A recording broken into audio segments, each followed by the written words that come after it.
देखिए कल जो पढ़ाए थे यही पढ़ाए थे गीता में ज्ञान योग। ज्ञान योग यानी ज्ञान से संबंधित बात है। इसका चर्चा उपनिषद में भी, जैन में, बौद्ध न्याय सब लोग किया है। इसमें उपनिषद में ये तक कहा गया है कि ज्ञानम न मुक्ति, ज्ञान के बिना मुक्ति संभव नहीं है। ये हो गया। इसके बाद जो है आत्मा के बारे में कहा गया है कि अजर अमर है। आत्मा अजर अमर है, काटा नहीं जा सकता, न जलाया जा सकता है, नहीं हवा इसे सुखा जाता है, पानी में गलाया जा सकता है। ये कहाँ का है? तो ऋग्वेद के जो है नहीं, गीता के दूसरा अध्याय 23वां और 24वां श्लोक में कहा गया है। ठीक है, ये याद रखना जरूरी है।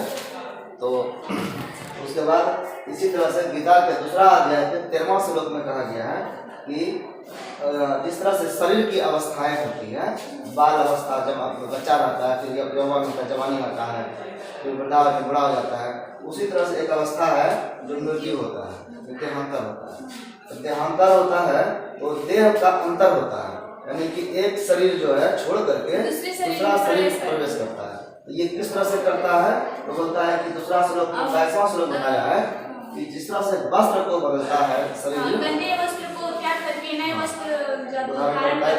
गंदे या फटे पुराने वस्त्र को हटा शरीर दूसरा धारण करता है। देहांतर जब होता है तो हम पुराने शरीर को छोड़ करके नए शरीर को ग्रहण करते हैं। तो नया शरीर को ग्रहण करना तो एक खुशी की बात है, इसलिए मृत्यु जो है दुख की बात नहीं है। तो ये चीज बताया गया। तो पुनर्जन्म इस तरह से होता है। तो ज्ञान में ये सब चीजें, तो ये सब चीजें को जानने के बाद पता चलता है कि आत्मा का मृत्यु नहीं होता है। आत्मा क्या है? अजर है। तो आत्मा जिस तरह से है, आत्मा का शरीर में क्या स्थान है? शरीर में वो घर बना के रहता है। शरीर घर है और आत्मा उसमें रहने वाला एक प्राणी है। तो शरीर को क्या कहा गया? क्षेत्र कहा गया। ये मेरा एरिया है, इसमें हमें रहता हूँ। ठीक है, तो क्षेत्र शरीर हो गया, और जो उसमें रहता है उसको क्षेत्रज्ञ कहा गया। आत्मा क्षेत्रज्ञ हो गया और शरीर क्षेत्र हो गया। इसी तरह से पूरी दुनिया में परमात्मा रहते हैं। परमात्मा क्षेत्रज्ञ है तो उसका क्षेत्र क्या होगा? संपूर्ण चराचर। ये ज्ञान योग का कहानी है। ऐसे ही आज हम लोग देखेंगे,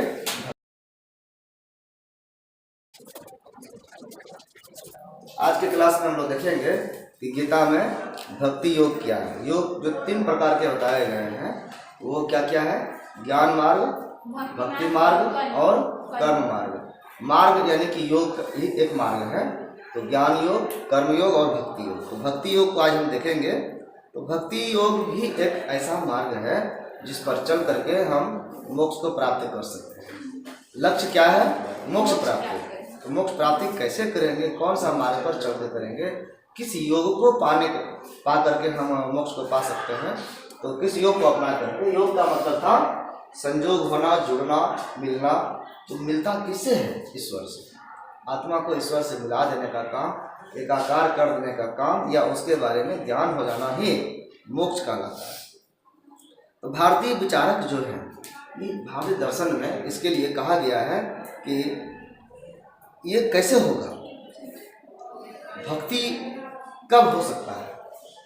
जैसे ही हम भक्ति की बात करते हैं तो भक्ति कब होगा, एक किससे होगा? तो भक्ति से मतलब हमको लगता है सबसे पहले कि एक कोई बड़ा होगा और एक छोटा होगा और ये इसकी भक्ति करेगा।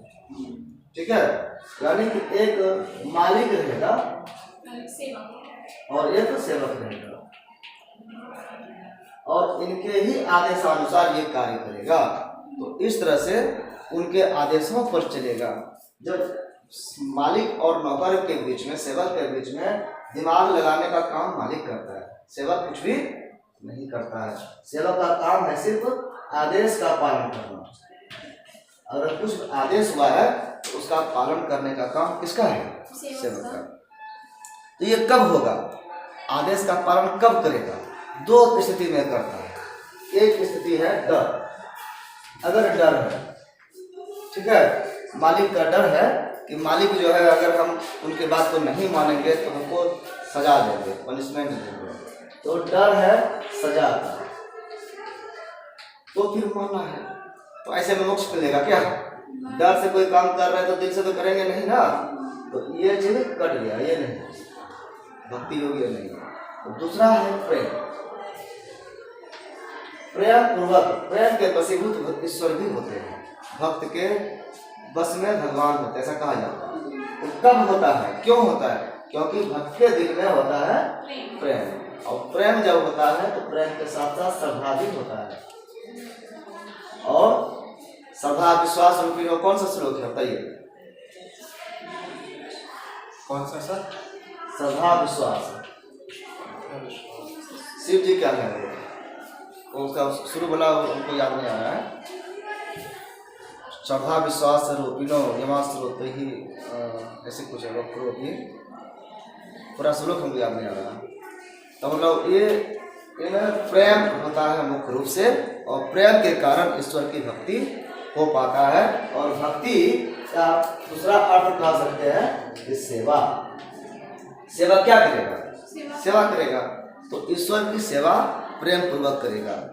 नारद मुनि कहते हैं भक्ति क्या है, इसके लिए बोलते हैं, नारद मुनि के अनुसार क्या है?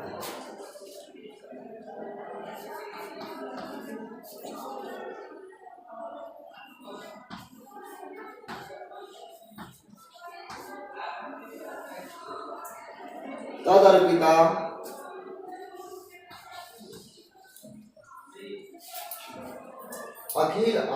अखिलाचारता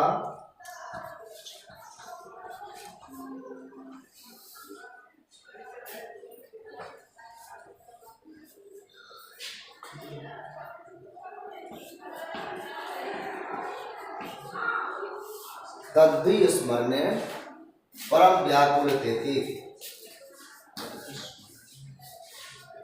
परम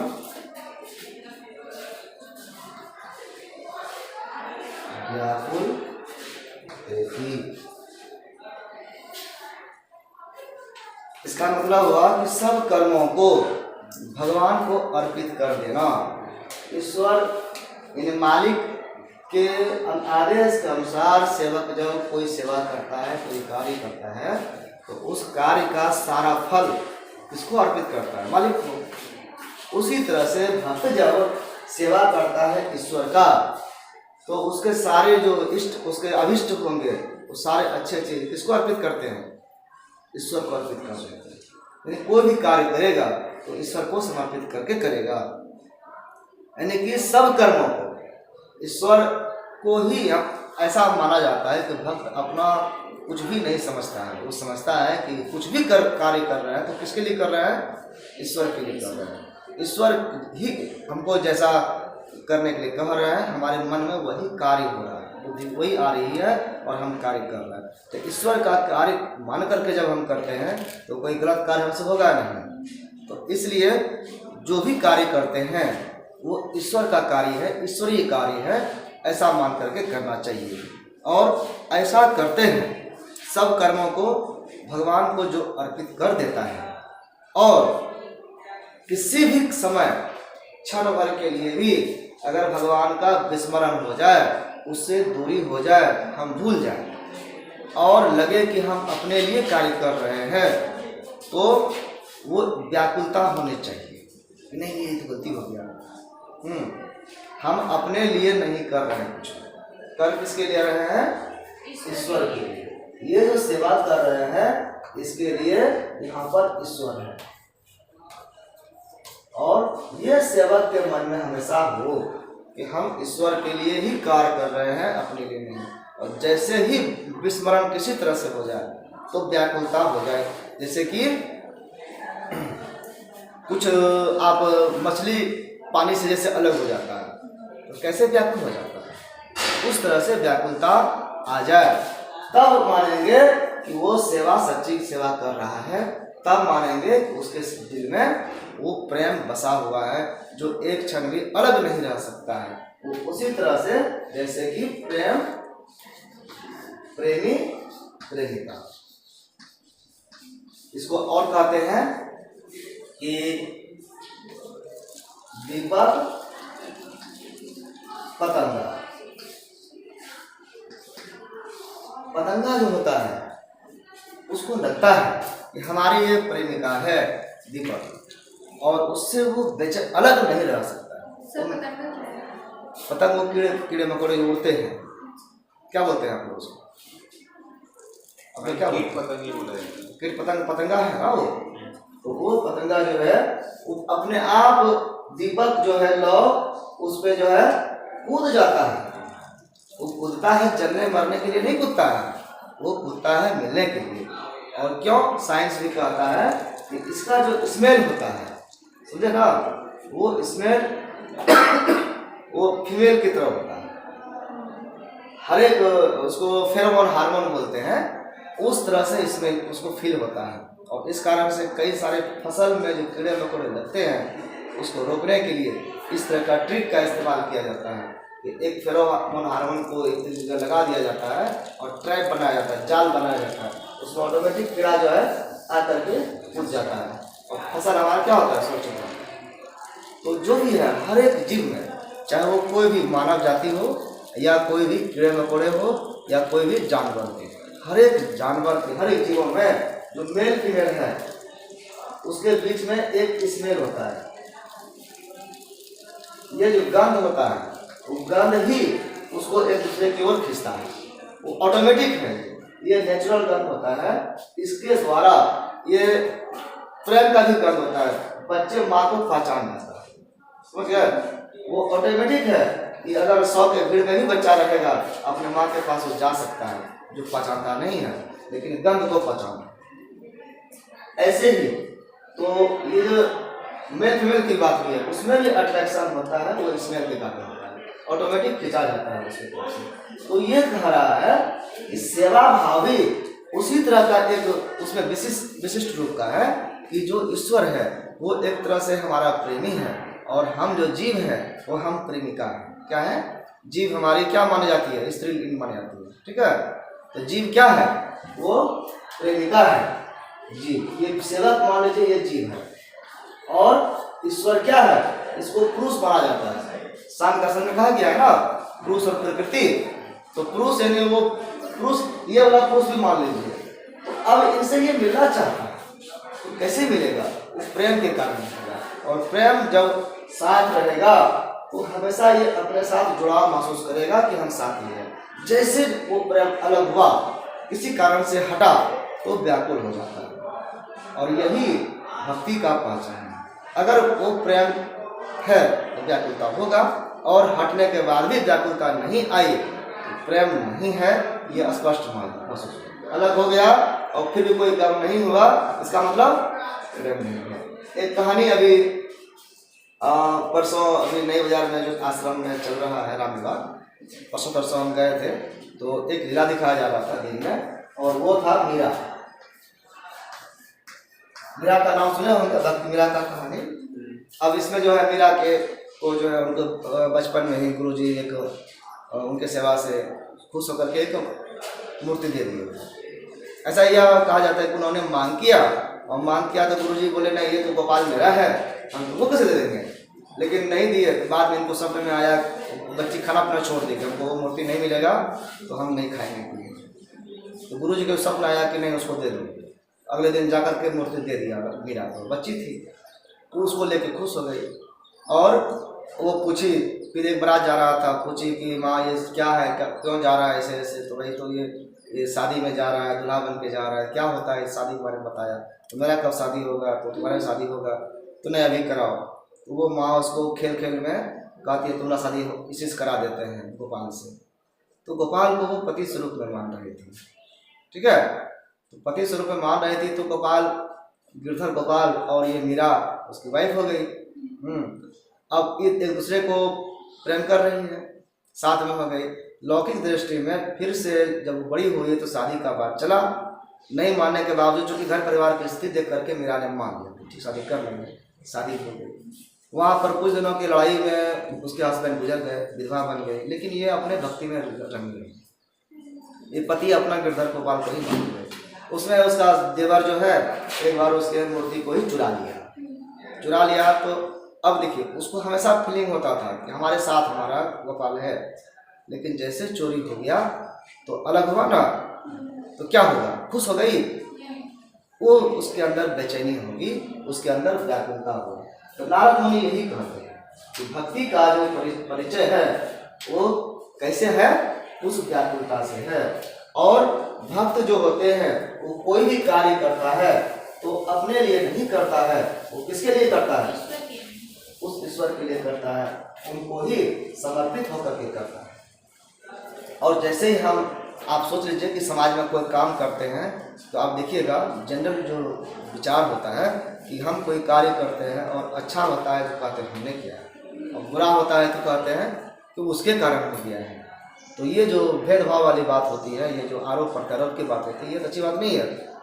ऐसे में झगड़ा लड़ाई कलह भी होता है, और ये घमंड अपने अंदर लाता है, ईमान लाता है कि मैंने काम किया, ठीक है, और दूसरे तुम्हारे कारण गलती हुआ तो तुम निकृष्ट हो, लो क्वालिटी के। ऐसा स्थिति नहीं हो, ये भक्त में ऐसा नहीं हो। भक्त कभी किसी को ऊंचा नीचा छोटा बड़ा नहीं मानता है। भक्त नीचे ही बैठ सकता है, ऊपर भी बैठ सकता है, धूप में भी रह सकता है, बारिश में खड़ा रह सकता है।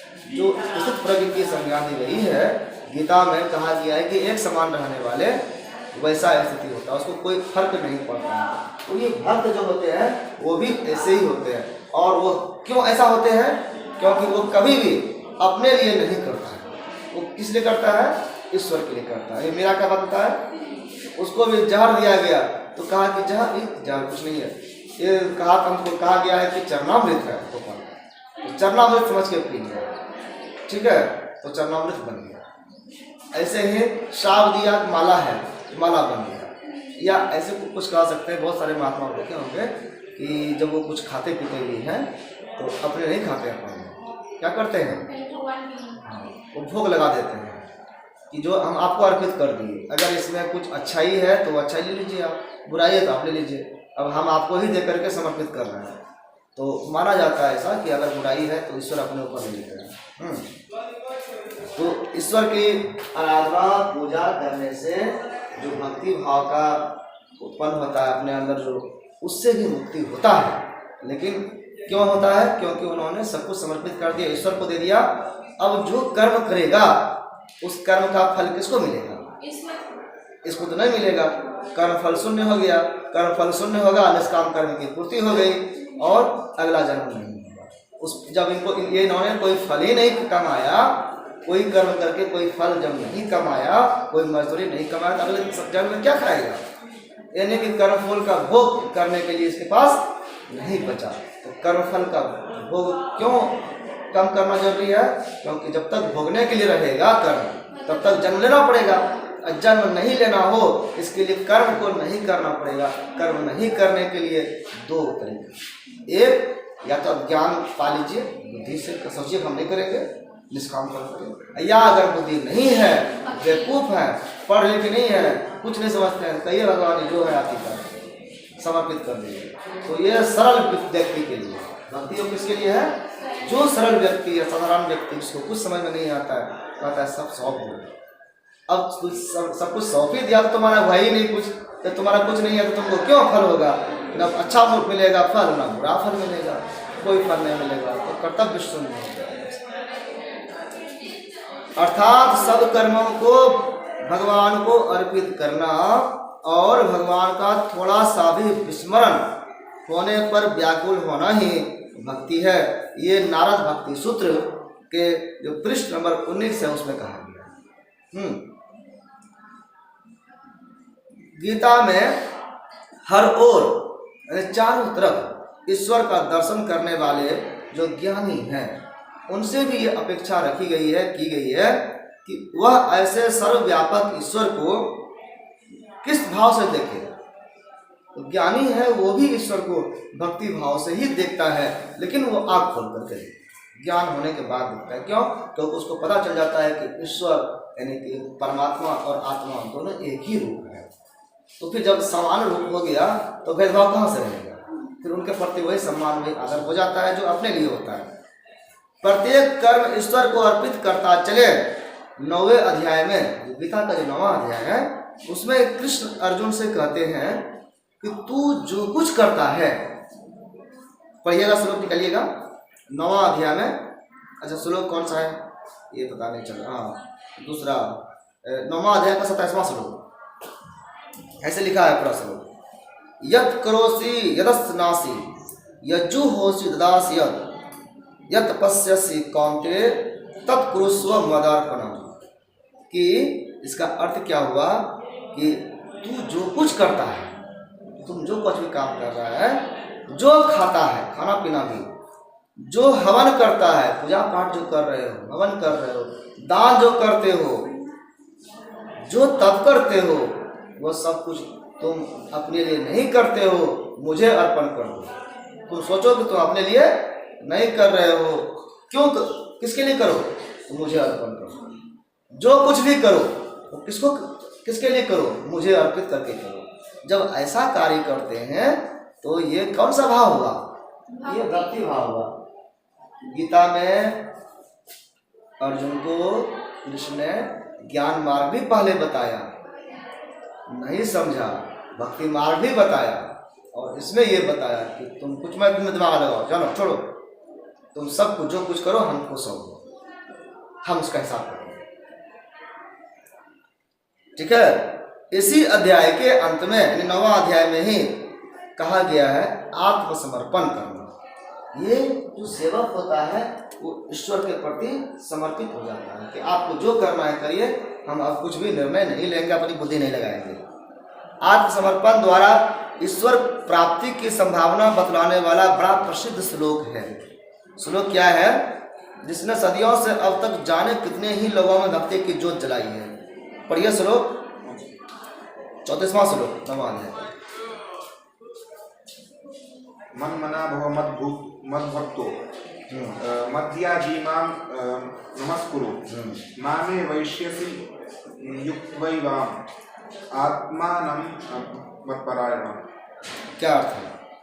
मुझ में मन वाला हो, मेरा भक्त बन, मेरा पूजन करने वाला हो, मुझको प्रणाम कर, इस प्रकार आत्मा को मुझ में नियुक्त करके मेरे परायण होकर तो मुझको ही प्राप्त होगा।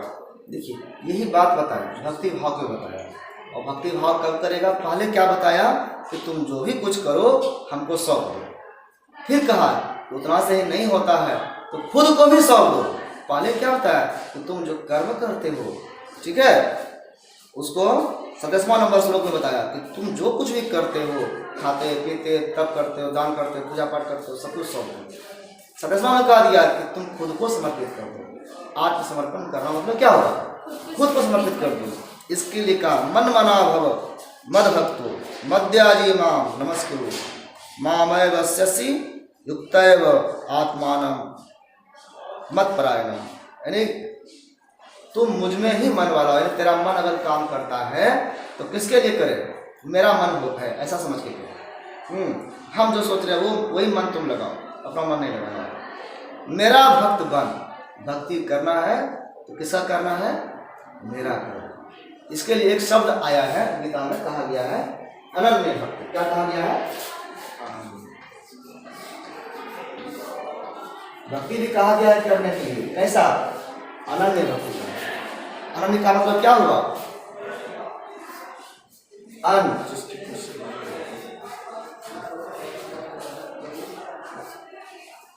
मतलब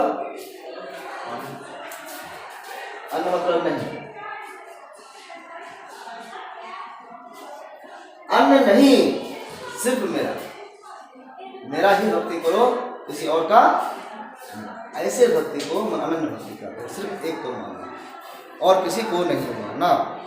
यही कह रहे हैं, उसका अर्थ यही आ रहा है कि तू मुझ में मन वाला हो, मेरा भक्त बन जा, मेरा पूजन करने वाला हो, मुझको ही प्रणाम कर, किसी और को नहीं करो।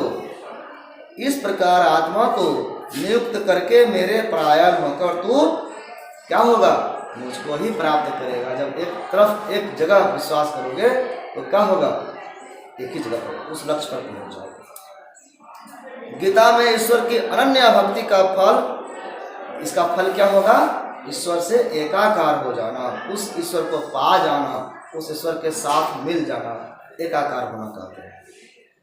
ऐसा व्यक्ति निश्चय ही, ऐसा व्यक्ति जब ईश्वर से एकाकार हो जाता है तो कैसा हो जाता है, ऐसा होता है सभी द्वंद्वों से, सभी कष्टों से, सभी दुखों से पार होकर के मोक्ष की प्राप्ति कर लेता है। अब कोई द्वंद्व उसके, अब द्वंद्व कब रहता है, ये अच्छा ये खराब ये सुख ये दुख, कब, जब हम निर्णय लेते हैं तब ना। जब हमने सब कुछ सौंप दिया तो जो कुछ भी होगा अच्छा ही होगा, कुछ अपना ही उसमें दिमाग ही नहीं लगाना है, कुछ फल उसमें नहीं सोचना है। ज्ञान भी जो मार्ग में देख रहे थे कि जब सच्चा ज्ञान हो जाता है तो फिर अच्छा खराब समझ में नहीं आता है, उससे ऊपर उठ जाता है। यही कहा गया, कृष्ण आश्वासन देते हैं, उसको भरोसा देते हैं, अर्जुन को कहते हैं कि ऐसे अनन्यचित योगी के लिए, जो अनन्य भक्ति करता है वो अनन्य योगी हो गया। और जो ऐसा योगी बन जाता है, यानी कि भक्ति योगी बन जाता है, भक्ति योग को साधन करने वाला जो भक्ति योगी होता है, उसके लिए अहम सुलभम ये कहा है। चौथा 8वां अध्याय का 14वां श्लोक पढ़िए। 8वां अध्याय का 14वां है अहम